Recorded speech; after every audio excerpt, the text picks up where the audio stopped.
con el tema de hoy. Hoy es un tema nuevo. Empezamos con obras de conducción. No nos vamos a centrar en los aspectos hidráulicos, porque en realidad ustedes ya han visto en hidráulica general, ya han contado con las herramientas del diseño hidráulico, tanto digamos, de las canales. Bueno, en este caso vamos a trabajar con canalizaciones de conducción a gravedad. En este caso ustedes ya lo han visto la ecuación de movimiento continuo, también han visto todo lo que es el dimensionamiento de saltos, obras de derivación, aforadores. Así que acá nos vamos a concentrar en aspectos un poco más generales. Ahora vamos a ver algunos temas relacionados al concepto de cómo surge o algunos conceptos generales o criterios a tener en cuenta en el diseño de una obra de conducción. Como les digo, orientado a obras de conducción por gravedad.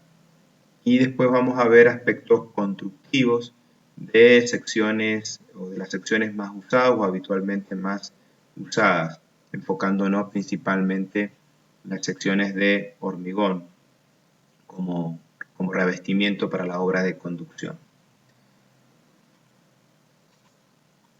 En primer medida, en todo diseño de cualquier obra que vayamos a realizar, necesitamos un poco los datos esenciales o elementos fundamentales para poder trabajar, y uno de ellos es, digamos, el objetivo de la obra, es decir, toda obra de conducción, su objetivo fundamental es el de llevar un determinado volumen de agua, una determinada cantidad de agua, de un punto a otro. Es decir, tenemos un punto inicial de esa obra de conducción y un punto final de esa obra de conducción. Estamos hablando de una obra de conducción, estrictamente hablando, significa que entre medio no tenemos derivaciones o no habrían derivaciones, es decir, solamente estamos conduciendo el agua de un punto a otro. Podemos tener el caso de obras de conducción en donde, independientemente de tener un punto inicial, tenemos distintos puntos de entrega que serían distintas derivaciones que hay entre medio, entre el punto inicial y el punto final de esa obra. En rasgos generales, como dato fundamental, tenemos que tener el punto inicial, tanto su ubicación geográfica, es decir, sus coordenadas, como también su cota, tanto del punto inicial del punto final. Si estamos hablando de un proyecto netamente puro, obviamente que vamos a tener esos datos y después vamos a analizar, que es parte del análisis de la traza de la obra, es por dónde vamos a unir esos dos puntos. Tenemos un punto de dotación, que sería el punto inicial, un punto de entrega, que sería este punto final. También es importante reconocer cuál es la, digamos, función o el destino que va a tener esa obra, es decir, si la obra puede ser para riego, para el abastecimiento de agua poblacional, si es una obra de drenaje, es decir, drenaje tiene que ver con el abatimiento de los niveles freáticos, si es una obra para conducir agua para la generación hidroeléctrica, si es una canalización que está destinada a la navegación. Bueno, tenemos distintas funciones destinadas a esta obra de conducción. Es importante distinguir, digamos, cuál va a ser la finalidad de la misma para tener en cuenta ciertas demandas o características que pueden surgir justamente con cada una de estas finalidades, como discutíamos los otros días con respecto al tema de las obras de conducción destinadas a riego y los distintos requerimientos que se pueden encontrar o solicitaciones que pueden estar sometidas estas obras de conducción. Un punto importante a definir es, al iniciar la obra, es, por un lado, es decir, cuando me refiero a iniciar la obra, perdón, es iniciar el diseño de la obra, tener en cuenta qué tipo de revestimiento y la pendiente en rasgos generales. La pendiente en rasgos generales obviamente sale de la disponibilidad que hay, que es la diferencia entre el punto inicial y el punto final. Obviamente, como es una obra de conducción, el punto inicial debe estar más alto que el punto final. Tenemos un delta H de desnivel entre ambos puntos. Tenemos una distancia medida en línea recta entre ambos puntos. Por lo tanto, podríamos tener en rasgos generales, en primera instancia, una pendiente. No necesariamente vamos a unir esos dos puntos con una recta. Puede ser que la traza, por diversos motivos, se desarrolle por otra, bueno, en forma, digamos, no en línea recta, sino a través de una poligonal distinta, obviamente con un desarrollo longitudinal más grande. Obviamente que desde la economía, siempre en primera instancia, conviene unir esos dos puntos con una recta, que obviamente va a dar la mayor pendiente posible y también da la menor longitud de obra posible. Ambos aspectos reducen el costo de obra. Mayor pendiente, menor sección hidráulica y menor longitud, obviamente, menor obra. Ambas cosas reducen entonces, en cierta medida, el costo de la obra en rasgos generales.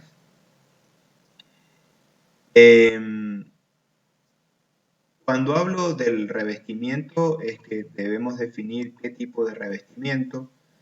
Después, un poco con más detalle, en otra parte de la presentación, vamos a ver que, bueno, tenemos distintos tipos de revestimientos que podríamos utilizar. El revestimiento tan solo cumple dos funciones. Una de ellas es digamos, o evitar las infiltraciones que se puedan producir de esas conducciones, es decir, las pérdidas por infiltración que se puedan producir. Y por el otro lado también mejoran la capacidad de conducción al disminuir la rugosidad de la conducción. Es decir, no es lo mismo conducir una sección sin revestir que una sección más uniforme con un revestimiento que indudablemente disminuye la fricción y aumenta enormemente la capacidad de conducción. Si ustedes recuerdan de hidráulica general, en la ecuación de Manning, para poder contrastar un poco estos temas, tenemos que, por ejemplo, para un hormigón, para una sección hormigonada, tenemos un coeficiente de Manning de 0,013 a 0,015. En una canalización sin revestir en suelo natural, estaríamos hablando de un Manning de 0,03 a 0,04, es decir que para poder transportar el mismo caudal en una sección revestida se utiliza una sección muchísimo menor.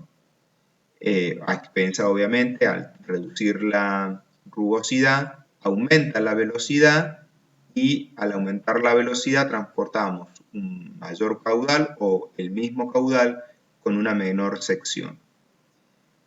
En tal sentido, el revestimiento cumple un rol netamente, como lo marcábamos, y por lo tanto la economía, o con relación a la economía, el revestimiento debe ser lo más delgado posible, justamente para ahorrar material. Como revestimiento podemos utilizar membranas plásticas o geomembranas, sean de PVC, de PHD. PVC es policloruro de vinilo. El PHD es polietileno de alta densidad, son las membranas más extendidas, como membranas plásticas. También podría ser, obviamente, un revestimiento de hormigón, puede ser hormigón armado, puede ser hormigón simple. En algunos países, como en España, por ejemplo, se han hecho revestimientos con asfalto. Digamos, como revestimiento podríamos utilizar cualquier material que cumpla esas funciones que estábamos hablando, de básicamente disminuir la infiltración y obviamente mejorar las condiciones de conducción. Pero bueno, cualquier material que nosotros imaginemos y que obviamente sea económico para justamente poder reducir el costo de la obra lo mayor posible. En nuestra zona, obviamente, El revestimiento más utilizado es el hormigón, tanto como hormigón simple o el hormigón armado. Solamente por, bueno, varios motivos que después vamos a explicar un poquito más en detalle. Entonces, como rasgos generales teníamos el punto inicial y punto final de la obra. Entonces, antes que todo, tenemos que definir en primera instancia, es decir, para poder hacer la obra, es importante contar con el relevamiento topográfico. Con el relevamiento topográfico, a partir de ahí nosotros podríamos ir teniendo mejores elementos para poder ir haciendo el diseño de la obra. Pero para poder hacer el relevamiento topográfico, en primer medida tenemos que tener en rasgos generales por dónde se va a desarrollar la traza, justamente para poder indicar al equipo encargado del trabajo por dónde tiene que hacer el relevamiento, qué zona, para justamente poder encargar el trabajo. Entonces, en primera instancia es necesario la recopilación de antecedentes que en cierta forma nos sirvan para poder tomar decisiones con respecto a esto que estábamos hablando. El punto 1 marca, por ejemplo, fotografías aéreas, imágenes satelitales. Obviamente que fotografías aéreas, digamos, no es tan necesario en la actualidad, dado que se dispone de una gran cantidad de imágenes satelitales que son gratuitas, por ejemplo, utilizando la plataforma del Google Earth. Y nosotros rápidamente podemos tener una visión integral por donde tenemos el punto inicial y el punto final, y tenemos una visión aérea ideal que nos permite entonces ir planteando y escogiendo distintas alternativas en cuanto a la traza por donde se puede desarrollar para unir esos dos puntos. Inclusive tenemos una noción del relieve a través de las imágenes satelitales, dado que están incorporados los modelos digitales de terreno en diversos programas, y que inclusive también en el mismo Google Earth, al trazar una ruta o una línea, nos permite encontrar un determinado perfil longitudinal, que nos permite visualizar más o menos en rasgos generales, si bien no es preciso, pero tenemos una noción de por lo menos de cómo es el terreno. Es importante que una vez que hemos decidido más o menos una cierta traza o un cierto conjunto de posibles trazas, hacer una visita al lugar, hacer un recorrido, observar, mirar, ya con, obviamente, teniendo, digamos, un cierto criterio por dónde por dónde se puede desarrollar la traza y las dificultades que nosotros nos podríamos encontrar. También puede ser útil tratar de encontrar antecedentes de proyectos existentes de la misma obra. Muchas veces una obra va sufriendo distintos procesos hasta que llegue a ejecutarse, con distintos intentos, pueden haber modificaciones de ese proyecto o alternativas de ese otro proyecto que en algún momento fueron descartadas, y buscar los antecedentes que dispongamos de ese proyecto, si los hay, para también enriquecernos de cierta forma de trabajos previos que pueden haber iniciado otras personas al respecto, que nos sirvan también para poder siempre ir buscando la mejor alternativa al proyecto, siempre teniendo en cuenta visiones futuras que podrían cumplir esa obra.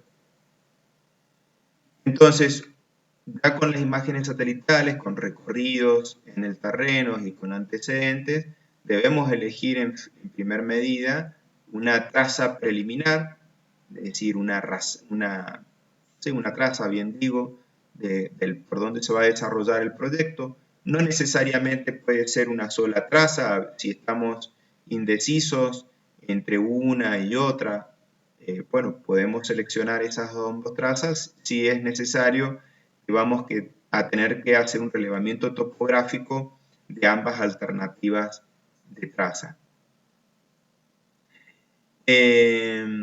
Esta selección de esta traza no es una línea, sino que el relevamiento hay que hacerlo sobre una franja, es decir, se hace el relevamiento a partir de una poligonal. Esa poligonal de relevamiento también posee perfiles transversales con mayor o menor extensión, es decir, esa faja que estamos hablando puede ser más ancha o más delgada en función también de la incertidumbre que nosotros tengamos en relación a cómo va a ser la traza definitiva. Es decir, tenemos que tratar que en este relevamiento topográfico sea con cierto criterio lo más abarcativo posible para, bueno, poder proyectar con la mayor comodidad y, bueno, no encontrarnos baches con información que nos involucre volver al campo. Bueno, si es necesario volver al campo y volver al trabajo de relevamiento, pues habrá que hacerlo. En este levantamiento de faja, digamos, que nos va a servir para hacer el diseño de la traza, debemos identificar, ¿no es cierto?, todos los objetos que en cierta forma nos pueden condicionar el trazado de la rasante. Por ejemplo, la existencia de límites de propiedad, obviamente calles, edificaciones, infraestructuras existentes de, por ejemplo, tendido de fibra óptica, de gas, obras de conducción u otros canales existentes, hijuelas, bueno, forestación, digamos, todos los detalles que nosotros observemos, digamos que nos pueden en cierta forma condicionar la traza.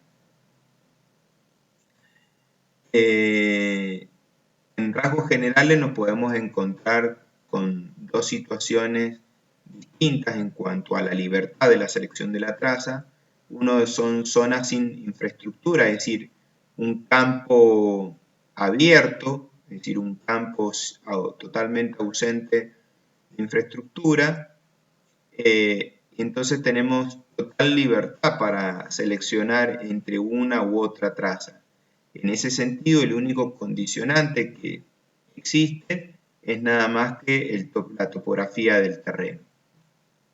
En tanto que en zonas con infraestructura, es decir, zonas rurales o suburbanas u urbanas, pues bueno, ya empezamos a tener condicionantes muy fuertes en cuanto por dónde se desarrolla la traza. Generalmente, para no perjudicar a propiedades privadas, tratan de desarrollarse las obras por los linderos de las propiedades. En el caso de zonas urbanas o suburbanas, obviamente hay que hacerlo por rasgos públicos, generalmente cerca o dentro de zonas de camino. Bueno, en este caso, obviamente, tenemos mucho más restricciones en cuanto a cómo seleccionar la traza y cómo resolver la traza de la obra. Los anchos de las fajas de relevamiento puede variar entre 20 a 30 metros, dependiendo de, como dije, de la exactitud que nosotros tengamos con respecto a dónde se va a desarrollar la traza ya definitiva.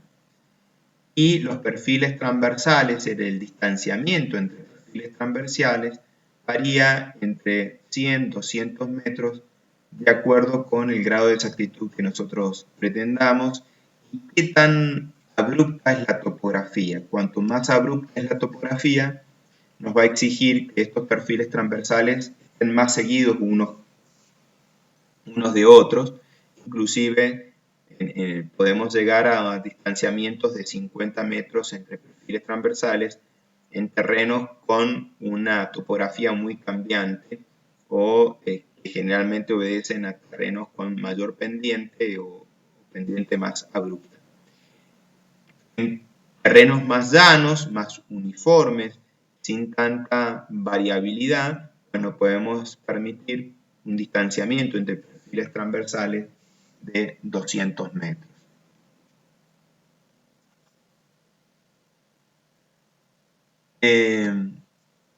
Entonces, el relevamiento topográfico que hablábamos, también lo hemos mencionado, tiene por objeto el volcar en el plano la franja, toda la infraestructura existente como ser alambrados, líneas eléctricas, caminos, puentes, casas, obras de arte, bueno, forestación, también como marcábamos, línea de tendido eléctrico, fibra óptica, gas, oleoducto, es decir, toda infraestructura que nosotros podamos evidenciar que nos condicione, ya sea la traza o la rasante de la obra.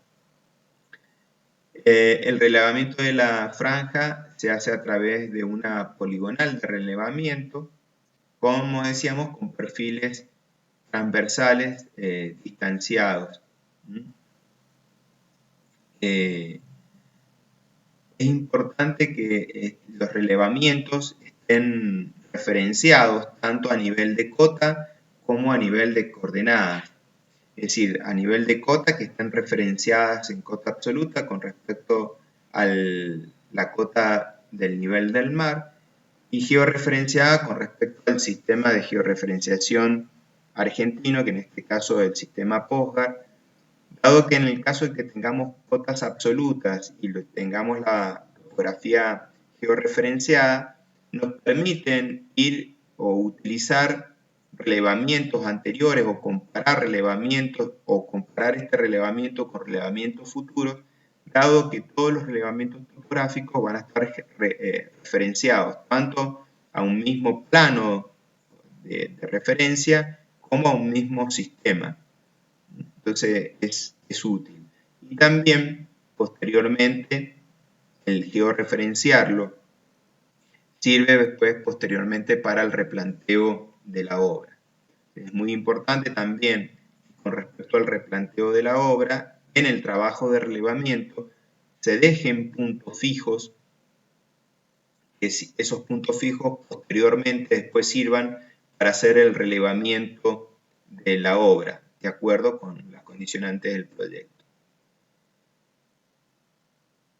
Bien, la escala de los planos generalmente,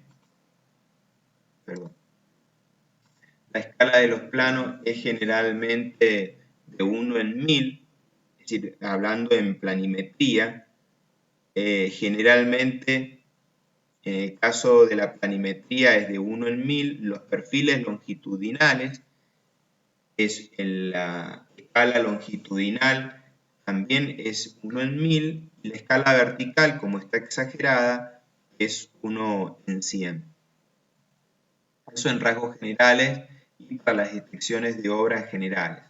Obras más chicas, generalmente puede optarse por 1 en 5000, perdón, 1 en 500 como escala. Bien, definiciones de la traza del canal. Entonces, ya una vez que nosotros disponemos de la faja de relevamiento, ya tenemos la topografía, pues ahora debemos decidir por dónde va a pasar el canal, por dónde va a pasar el eje del canal. En tal sentido, el trazado obviamente se va a desarrollar por condicionantes topográficos que tengamos que obviar. No.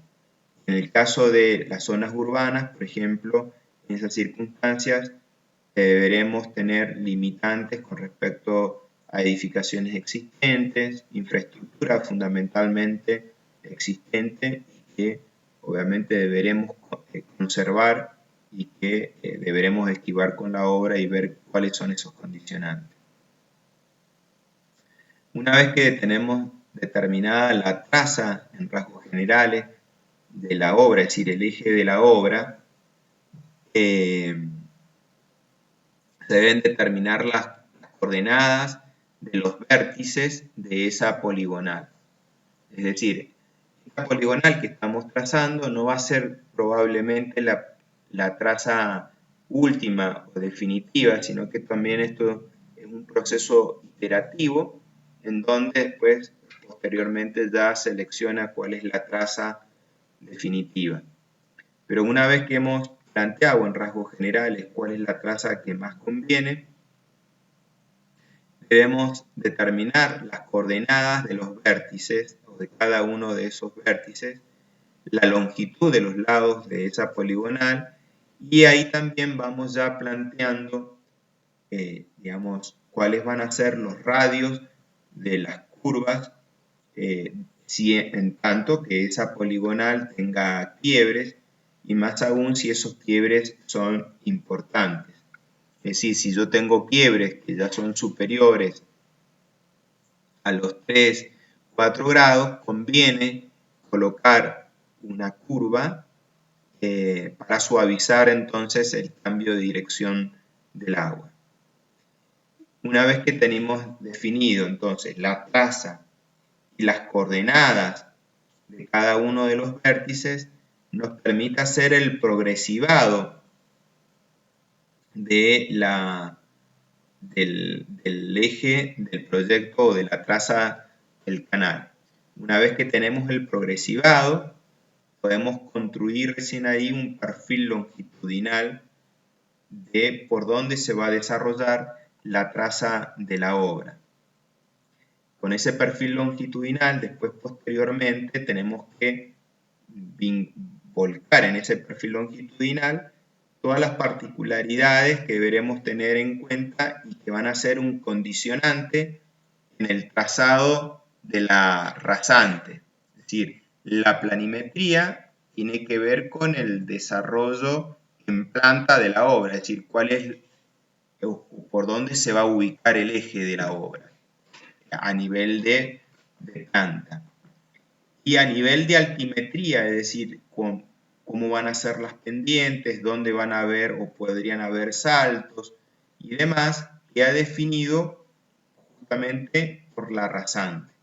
Para el diseño de la rasante es necesario disponer, como marcábamos, del perfil longitudinal a lo largo del eje de la obra. Como marcábamos, la construcción de ese perfil longitudinal y para una mejor apreciación de las variaciones en altura, se hace una exageración de la escala vertical de 10 veces la longitudinal. Es decir, que si la escala longitudinal era de 1 en 1000, la exageración de la escala vertical será de 1 en 100. Entonces, definido el perfil longitudinal, se termina la rasante del canal, que es el fondo de la obra. Esa es la cota que se toma como referencia para después realizar la construcción de la misma. En el caso, por ejemplo, de los conductos o de las cañerías cerradas, se toma como cota representativa el intradós, que es la cota superior, digamos, la cota interna superior del caño. Con respecto a las pautas a tener en el trazado del perfil longitudinal, es conveniente tener la mayor uniformidad de pendiente, es decir, la mayor extensión de tramos con igual pendiente, es decir, no variar muy seguido la pendiente de un tramo a otro, porque eso dificulta la construcción de la obra y fomenta también posibles equivocaciones en el desarrollo después posteriormente de la construcción de la obra, bueno, generando dificultades serias generalmente cuando se producen equivocaciones en la pendiente. Esto genera errores que a veces pueden resultar difíciles de ser corregidos. Entonces, en ese sentido hay que tratar de que exista la extensión más larga de tramos con igual pendiente. Inclusive, al mantener la pendiente uniforme, nos genera las condiciones hidráulicas para que la sección transversal sea lo más uniforme posible. Esto también abarata enormemente la obra porque, bueno, al no producirse tantos cambios de sección hidráulica, se pueden aprovechar mejor los encofrados de la obra, lo cual también en ese sentido es conveniente. También, respecto a la rasante, es conveniente que el canal quede excavado y no terraplenado, es decir, que nosotros seleccionemos esa pendiente de forma tal que el canal quede excavado y no terraplenado, dado que es mucho más económico excavar que terraplenar. Y a su vez, la dificultad del terraplén es que si no se ejecuta en forma correcta y bien compactada, vamos a correr el riesgo de que la obra pueda asentarse o pueda no tener un asentamiento uniforme, y eso generar inconvenientes serios de la obra, tanto estructurales como también a nivel de hidráulicos de conducción. También otro condicionante que uno tiene con respecto a la rasante es tratar que la pendiente que uno selecciona para el diseño de la obra no esté cerca de la pendiente crítica. Es decir, tendríamos que alejarnos, ya sea colocando una pendiente menor o colocando una pendiente mayor. Es decir, que en ese caso, si colocamos una pendiente mayor, estaríamos yendo hacia un régimen de tipo de torrente. Tanto que si colocamos pendientes más bajas de la crítica, pues nos estaríamos yendo en régimen de río más tranquilo, con velocidades más tranquilas. Entonces, como condicionantes de la rasante, tenemos uno que sería tratar de mantener la mayor extensión posible de tramos con igual pendiente, el tratar de que el canal quede en excavación y alejarnos del escurrimiento crítico. Obviamente que vamos a tener otros condicionantes también en la rasante, que van a ser puntos obligados de paso, como por ejemplo, si la obra o nuestra obra de conducción tiene que atravesar una ruta o una calle, evidentemente la parte superior de nuestro revestimiento deberá ubicarse por debajo de la cota de ese pavimento, digamos, no podemos cortar esa ruta o esa calle. Entonces tenemos un condicionante, sobre todo no sobrepasar el nivel de terreno, un condicionante fuerte respecto al diseño o selección de la rasante de la obra.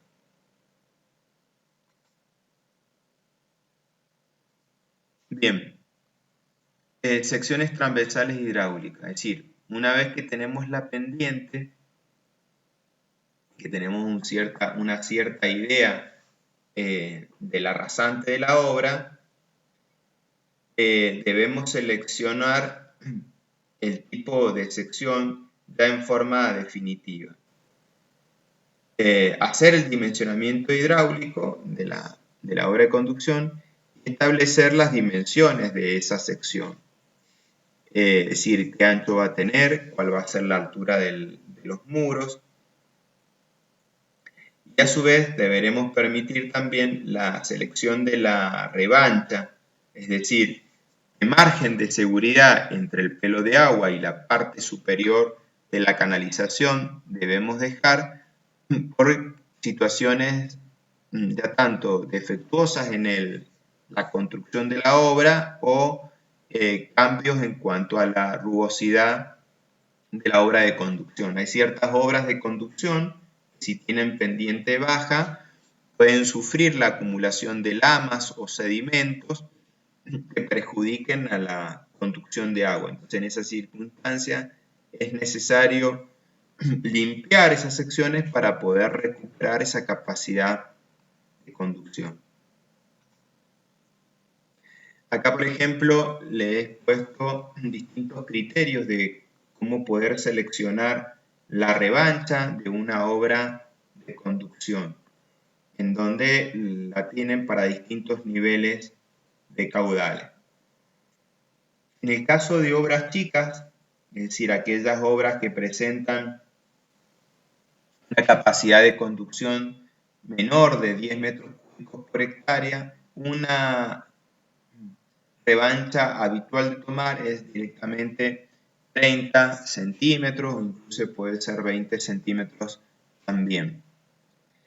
Si estamos hablando de canales que tienen una capacidad de construcción entre 10 y 100 metros cúbicos, surge un poco esta ecuación de la revancha que está expuesta acá, en donde a través del caudal nosotros podemos encontrar entonces cuál es el valor de revancha. Todos estos valores son un poco orientativos. Y ya canales muy grandes con una capacidad de 100 metros o mayores de 100 metros cúbicos por segundo, la revancha se toma de 60 centímetros. Y ahí lo que estamos viendo es una ecuación que permite establecer la revancha en el caso de que estemos proyectando la obra en régimen supercrítico o de torrente. En este caso, las revanchas se incrementan notablemente como consecuencia de este régimen, y que este régimen tiene una gran ondulación superficial, y además cualquier obstáculo que se pueda atravesar en una canalización de estas características va a provocar, digamos, como el agua circula a gran velocidad, cualquier choque o interferencia que tenga el agua en su movimiento, toda esa velocidad la transforma en energía piezométrica. Es decir, que si nosotros intentamos o colocamos un obstáculo en el medio, automáticamente el agua transforma toda esa energía cinética en energía piezométrica, sobrelevando los tirantes de agua más allá de las condiciones normales. Entonces, en esas circunstancias siempre conviene colocar revanchas generosas en el caso del régimen de torrente. Entonces, en este caso tendríamos ya definido un poco la planimetría, tendríamos rasgos generales de la rasante. Entonces, podríamos iniciar los trabajos de investigación geotécnica, es decir, tratar de identificar los distintos tipos de terrenos por el cual se va a desarrollar la obra, obviamente siempre tendiente hacia a realizar una fundación adecuada de la obra. Obviamente que hay que tratar de que estas investigaciones se realicen sobre el eje de la conducción y con espaciamientos que pueden variar entre 200 y 500 metros entre sondeo y sondeo, es decir, entre lugar de estudio y lugar de estudio. Los ensayos que, digamos, que se pueden hacer como mínimo tienen que ver con la clasificación de suelo, es decir, hacer una calicata, extraer muestra de ese suelo, clasificar ese suelo como para un poco caracterizar qué tipo de comportamiento o qué tipo de tratamiento podríamos hacerle a ese suelo en caso de tener que mejorar sus condiciones. Hacer ensayo de SPT, eso nos va a permitir poder distinguir en qué condiciones se encuentra ese terreno en la naturaleza, si está en condición densa, si está en condición suelta, si está en una condición intermedia, y su capacidad de resistencia, es decir, a partir del ensayo SPT nosotros podríamos inferir valores de capacidad, por tanto, definir distintos parámetros que caractericen la resistencia de ese suelo, como puede ser, por ejemplo, el ángulo de fricción interna, la cohesión, la compacidad. Todos esos valores van a definir la capacidad de carga de ese terreno.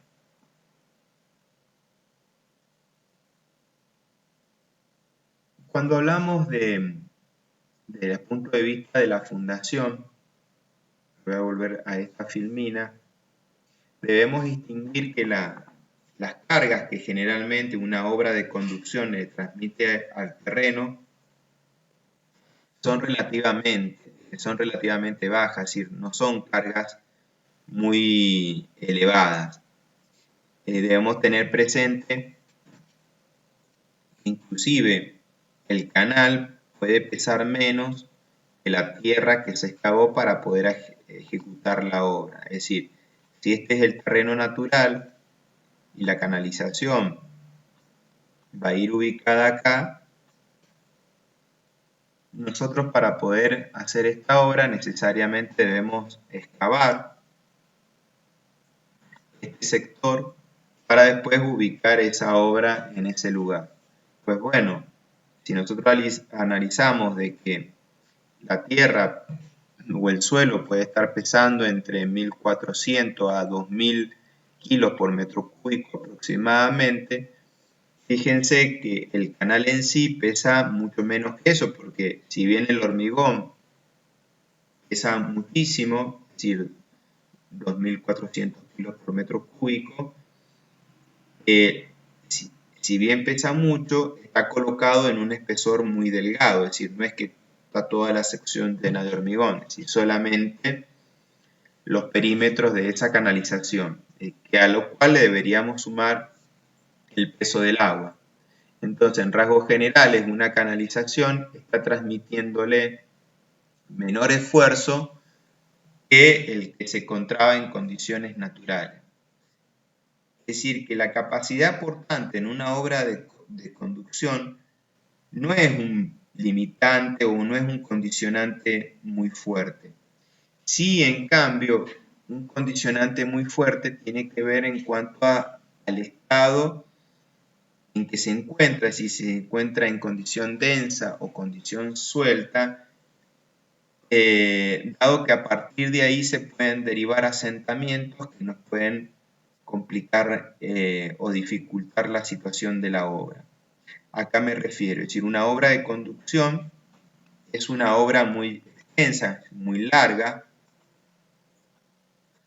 que bueno, pueden rondar, pueden ser de 1.000 metros, 500 metros, podríamos estar hablando inclusive de 20 kilómetros de extensión de una obra de conducción. Es decir, al tener una obra que tiene un gran desarrollo lineal y que pasa por distintos tipos de terreno, lo que debemos asegurar es que esta obra, lo ideal, lo cual va a ser muy difícil, se asiente uniformemente, es decir, que todos los puntos desciendan en forma igual. Como es una obra o como estas obras longitudinales son obras muy largas que atraviesan distintos tipos de terreno, pues entonces cada uno de esos terrenos va a tener una capacidad de deformación. Entonces, asegurar la uniformidad es un aspecto que es más crítico en la canalización y que es un poco más difícil y que es necesario para eso hacer una investigación geotécnica que nos permite entonces identificar los distintos tipos de terrenos por donde se va a desarrollar la obra.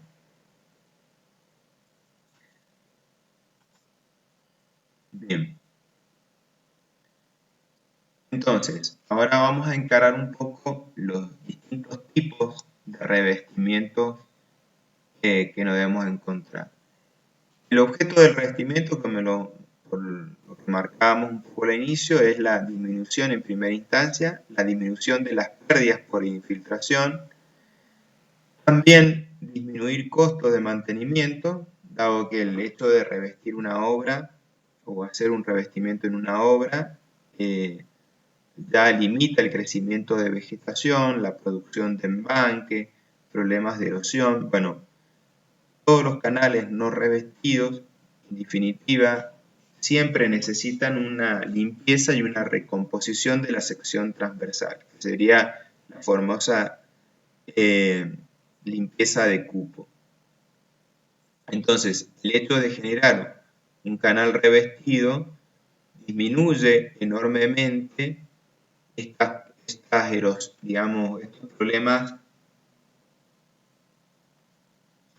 de limpieza de los cupos y tenemos un ahorro operativo importante. Entonces, en ese sentido, también la impermeabilización produce una disminución de los costos de mantenimiento de la obra. También evitamos problemas de erosión al tener un canal que no esté revestido. Está sometido obviamente a la circulación del agua y potencialmente a problemas de erosión. El hecho de impermeabilizarlos entonces nos evita estos problemas de erosión que podemos sufrir en una canalización. Evitar también problemas de desmoronamiento de suelos por disolución de sales. Esta es una circunstancia inclusive particulares de San Rafael, una circunstancia que se da en la zona de las paredes, fundamentalmente del alto de las paredes hacia el oeste. Ahí tenemos suelos que la gente normalmente los llama como volcanes, es decir, que son como oquedades que se producen en el terreno, es decir, que no es más que otra cosa que un desmoronamiento de la estructura del suelo. Ese desmoronamiento nos puede producir entonces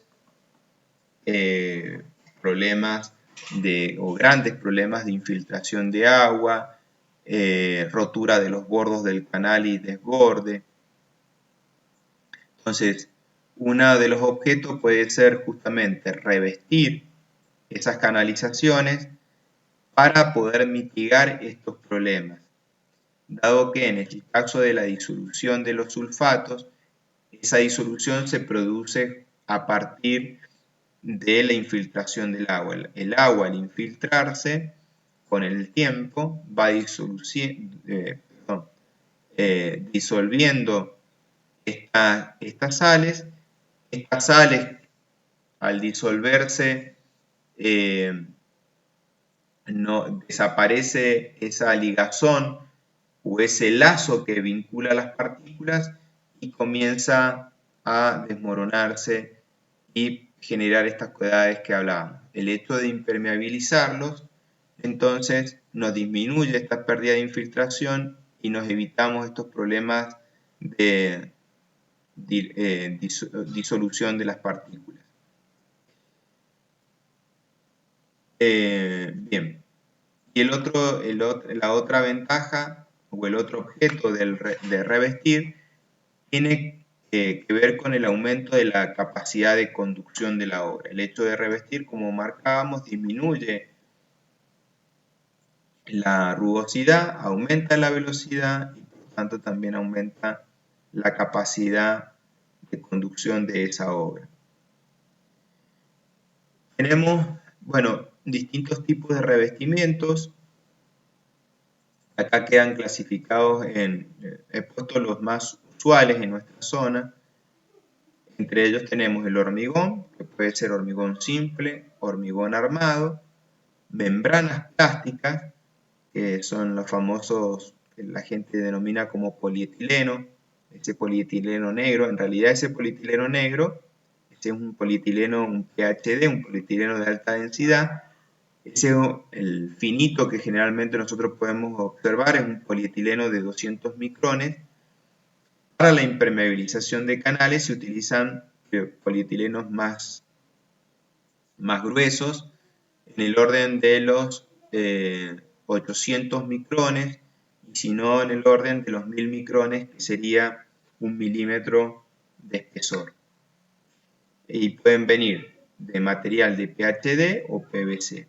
La ventaja del PHD es que se puede soldar.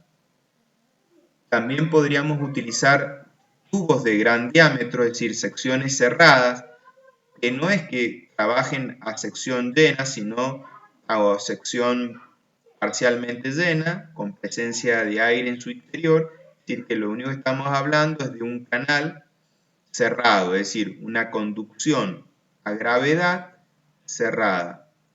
En este caso, como estamos hablando de diámetros de caños muy grandes, es decir, caños que pueden tener capaz un diámetro de 1 metro, 1,20 m, en esta circunstancia no se trabaja con una sección plástica maciza como de un caño cloacal de 110. Si nosotros miramos un caño cloacal de vivienda, vemos que es un caño que tiene una pared uniforme y un espesor uniforme.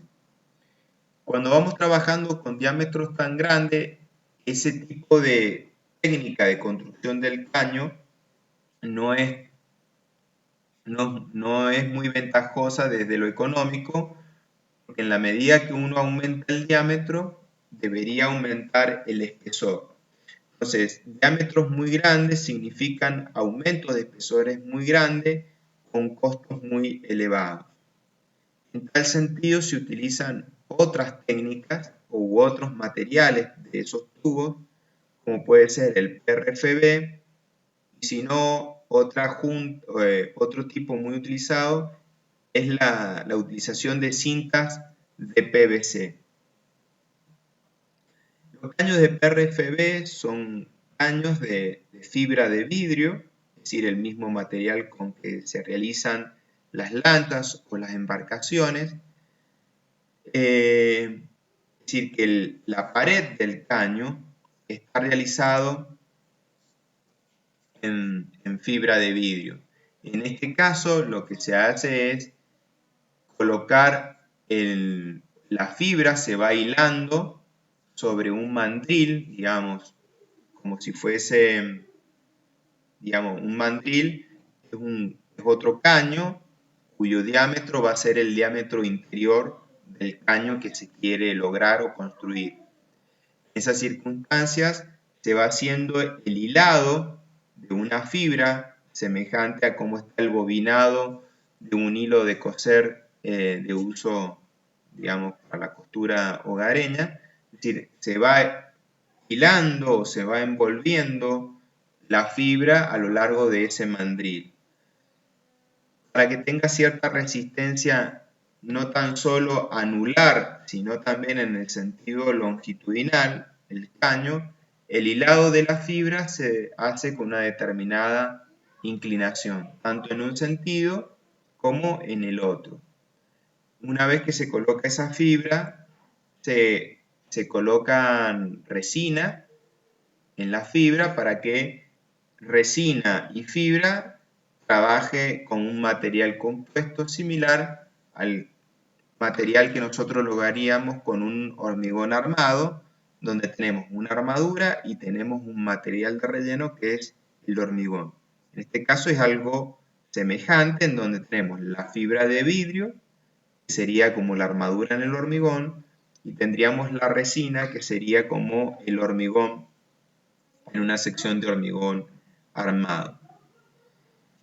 Las cintas de PVC es una cinta que tiene un sistema de machimbrado y que en la medida que se va enrollando la cinta en forma helicoidal, machimbrándose la cinta sobre sí misma, uno va logrando un caño a partir de ir enrollando esa cinta a lo largo de un mandril con el diámetro deseado.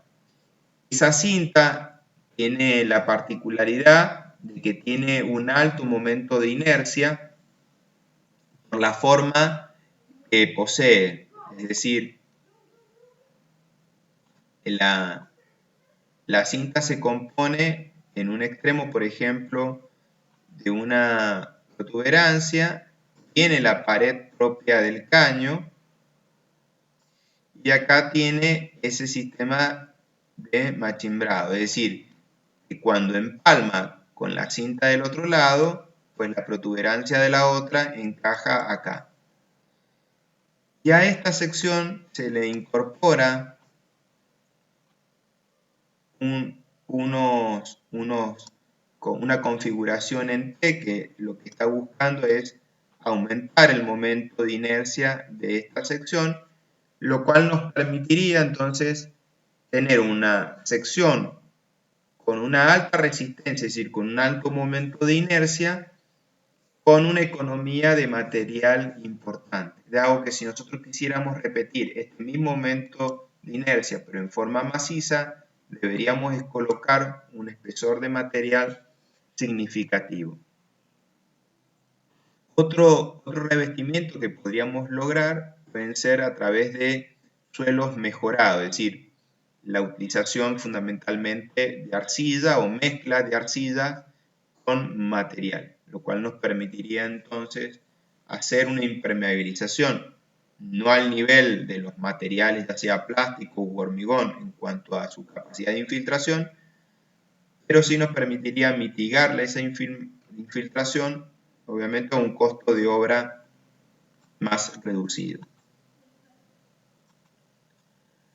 Bien, entonces, eso con respecto a distintos materiales que nosotros podríamos utilizar para el revestimiento de canalizaciones. E incluso otros materiales que también no están nombrados acá, que como puede ser el asfalto u otro tipo de material que, bueno, no es habitual en nuestra zona.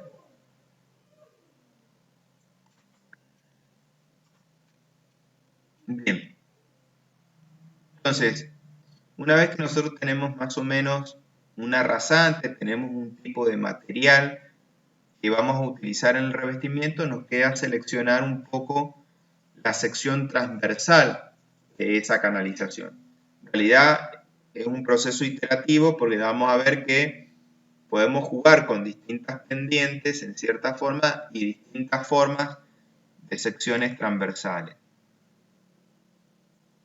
La selección de la sección transversal, los factores que intervienen entonces en la sección o en la selección de la sección transversal, uno de ellos y el más fuerte podríamos decir en primera instancia, tiene que ver con la economía de la obra, es decir, tratar de buscar la sección lo más económica posible. Fíjense que teniendo un caudal determinado, es decir, hidráulicamente, ¿no es cierto? Si yo tengo un caudal y tengo una pendiente, tengo infinitas soluciones de esto. Esto yo lo podría hacer con una sección que tenga esta característica o lo podría hacer con una sección que tenga estas características. Es decir, yo puedo jugar con distintos anchos, distintas alturas, es decir, con distintas dimensiones. Obviamente que cada una de esas secciones van a tener costos distintos. Es decir, el costo más barato que uno puede lograr en una sección transversal es aquella en donde yo puedo transportar la misma cantidad de agua con el menor perímetro mojado posible. ¿Por qué? Porque la cantidad de metros cúbicos de hormigón o el consumo de material que yo voy a tener va a estar dado por justamente el desarrollo del perímetro de la obra. Entonces, en ese sentido, juega un rol muy importante desde la economía.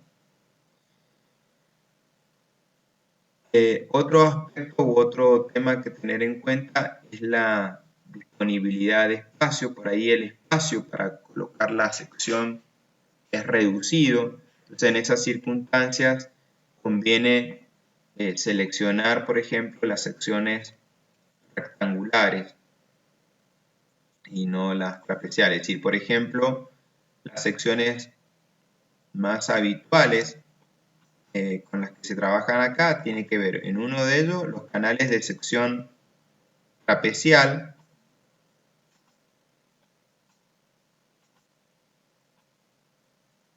que sería una forma de esta característica, lo que tenemos es que esta sección tiene un ancho relativamente importante.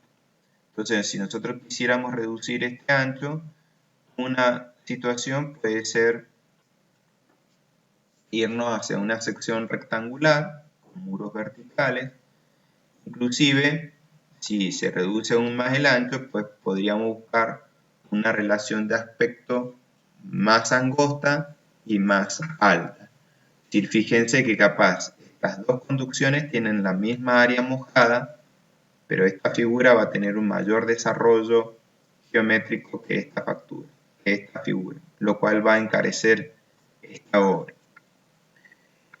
Aspectos constructivos.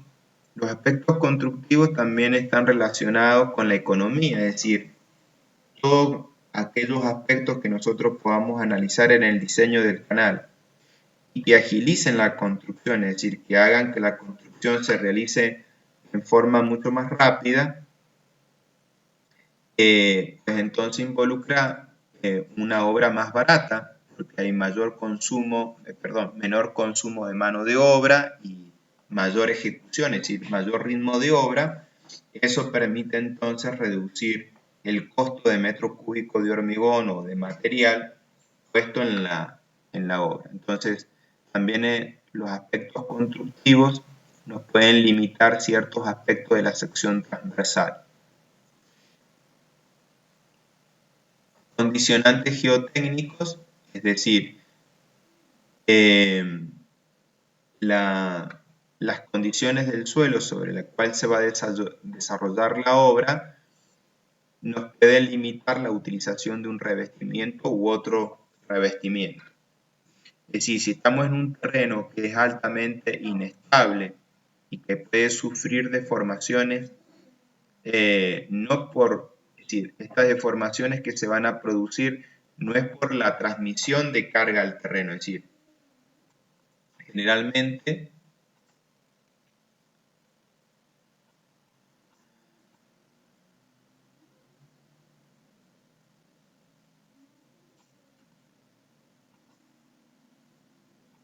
si este es el nivel natural del terreno, si yo, ¿no es cierto?, supongamos de que yo lo someto a una carga, este terreno se va a deformar. Por ejemplo, que es la base de una columna. En cierta forma, esa deformación es como consecuencia del esfuerzo que yo le estoy transmitiendo al terreno. Sería una especie de deformación elástica, como cuando uno somete cualquier material a un esfuerzo. Si bien no es una deformación estrictamente elástica, pero esta deformación pues dependerá del módulo de Young o de la condición de la compacidad o el grado de compactación que tenga este terreno, esta capacidad de deformación.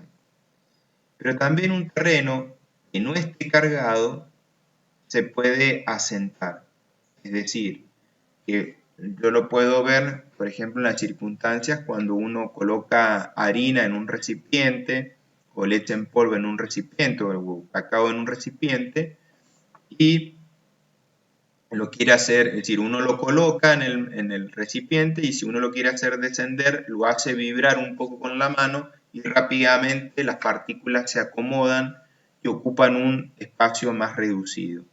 Eso mismo puede suceder en un terreno. Es decir, en esas condiciones, si yo tengo un terreno que está en condiciones muy poco densas, es decir, que las partículas no están bien acomodadas, tengo una estructura de un suelo que está en condiciones inestables y que frente a una vibración o incluso frente a la infiltración de agua que produzca un poco la lubricación de esas partículas, lo que va a ir sucediendo en el tiempo es que esas partículas se van a ir acomodando y van a empezar a ocupar un volumen menor. Eso lo voy a evidenciar en el terreno Si tengo una estructura en donde me empieza a descender un punto y me empieza a someter a la estructura a una deformación para la cual no estaba diseñada, sobreexigiéndola, inclusive generando la fisuración de la estructura.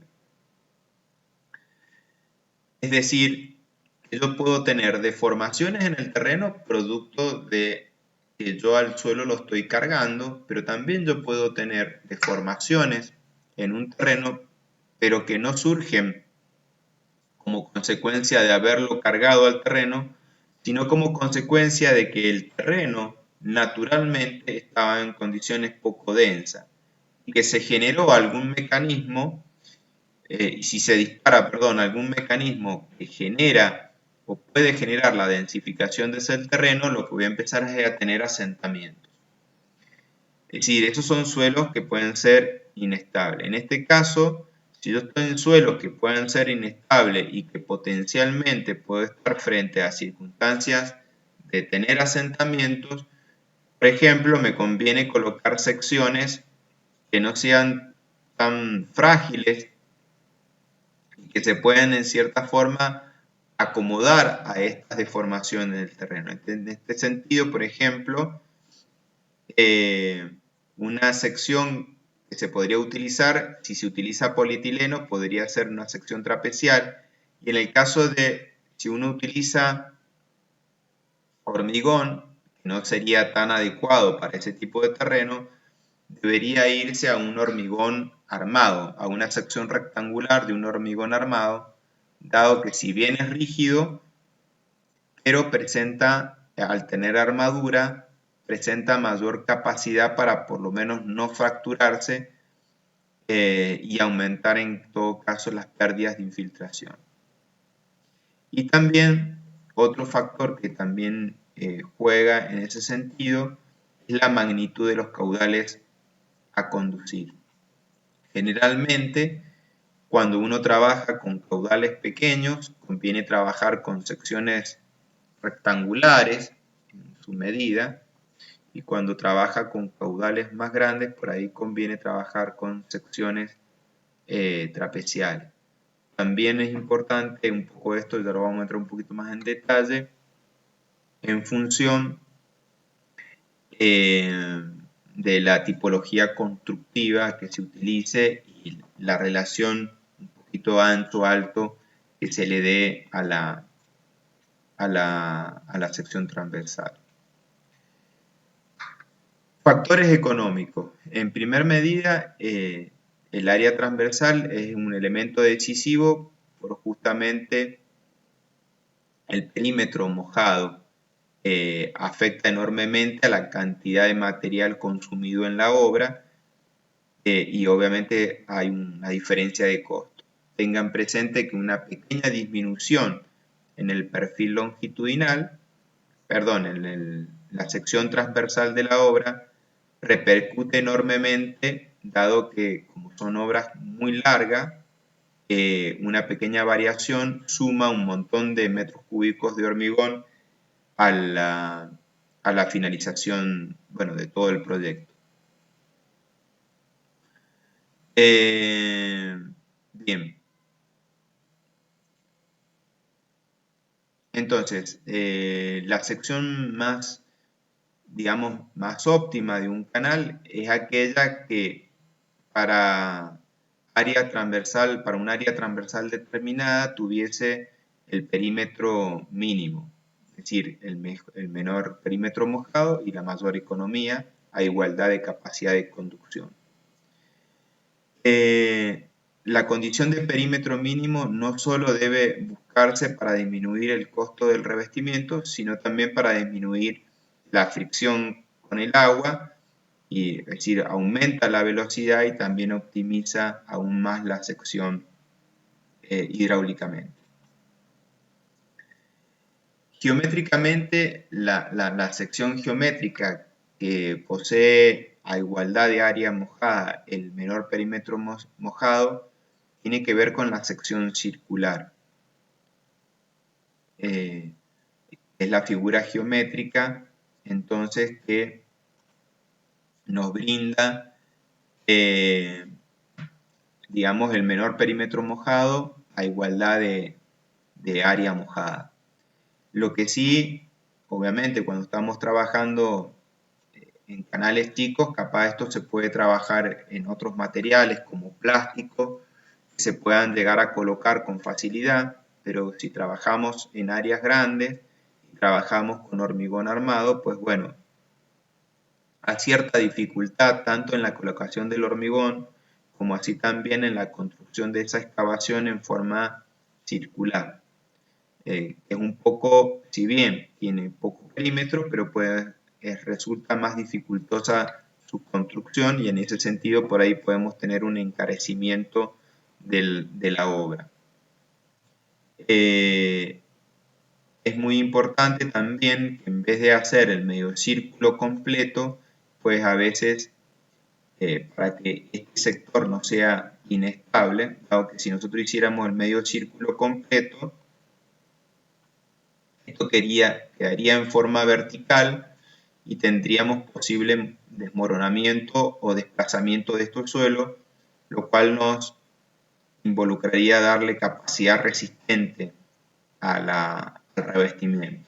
Si eso se quiere evitar, inclusive para también mejorar y no tener esos demoramientos durante el proceso de construcción, conviene entonces darle un ángulo para que el talud de la excavación en el momento de realizarla no se desmorone, inclusive si lo hacemos en hormigón y no va a haber desplazamiento o movimientos del terreno, pues esto lo podríamos trabajar directamente en hormigón simple sin armar. La sección que le sigue en economía con respecto a la sección circular tiene que ver la sección trapecial, y la sección trapecial, digamos que sería la más económica, es la que copiaría de mejor forma al medio círculo, que no es la que está dibujada acá en línea más oscura, sino la que voy a dibujar, perdón, voy a dibujar acá,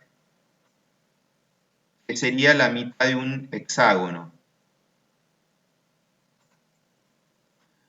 En la mitad de un hexágono sería entonces la sección trapecial más económica, dado que es la figura geométrica que más se acercaría a la sección circular y que para igualdad de área mojada tendría el menor perímetro mojado.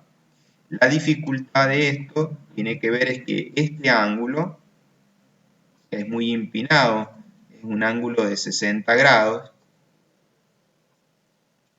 y como tal, bueno, presenta la dificultad de, primero, la estabilidad del terreno ubicado acá, es decir, si esto lo excavamos, como este ángulo es muy empinado, dependiendo de qué tipo de terreno se desarrolle la obra, pues puede ser que este talud no sea estable, lo cual al producir la excavación se genere el desplazamiento del terreno del talud.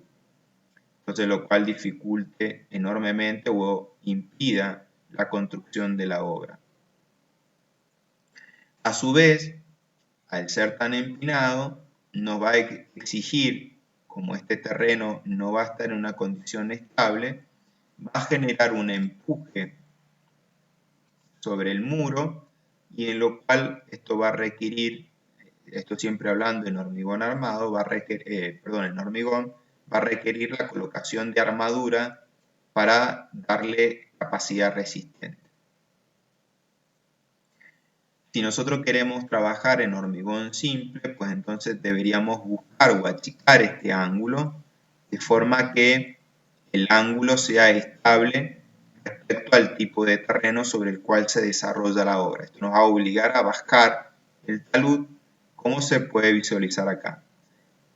Eso va a generar esa disminución del talud, pues nos sale o nos saca un poco de la figura ideal, pero bueno, hace también técnicamente más fácil la construcción del canal, lo cual también a la larga, como marcábamos, repercute en la economía de la obra, es decir, todo aquello que se pueda agilizar en la construcción de la obra también se transforma en una economía del costo total de la obra. Y en una sección, digamos, si nos vamos hacia una sección transversal, de tipo rectangular, en este caso la sección posee, la figura geométrica posee mayor perímetro que la sección trapezial, ¿sí? Pero presenta la facilidad, por un lado, que no ocupa tanto ancho como la sección trapezial, y por el otro lado también se facilita de alguna forma los trabajos de excavación en movimiento de suelo. En esta circunstancia, el perímetro menor se logra con aquella figura geométrica en donde la altura del muro del canal es la mitad del ancho. Es decir, que toda sección que se aleje de esa proporción, es decir, que sea muy, muy largo o muy ancho y poco alto, o muy alto y poco ancho, estas dos secciones son más caras que esta. ¿Mm? Bien, entonces hasta hoy vamos a llegar hasta acá.